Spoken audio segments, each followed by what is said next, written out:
Hey, it's Will from Pittsburgh Internet Consulting, and this is how to invite a new team member to your HubSpot portal. First, make sure you're logged into your HubSpot portal.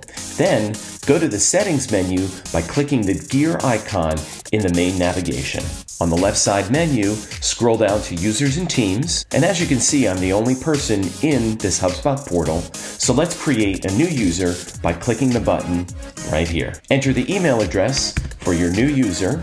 You can also create multiple users at once by uploading a CSV file, which I'll show you how to do in another video. Click the Next button, and on this screen, you're going to assign the permissions for your new team member.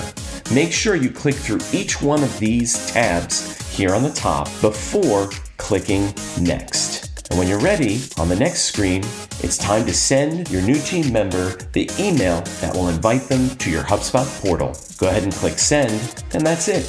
Thanks for watching, and if you found this helpful, go ahead and like and subscribe to our channel, and I'll see you in the next video.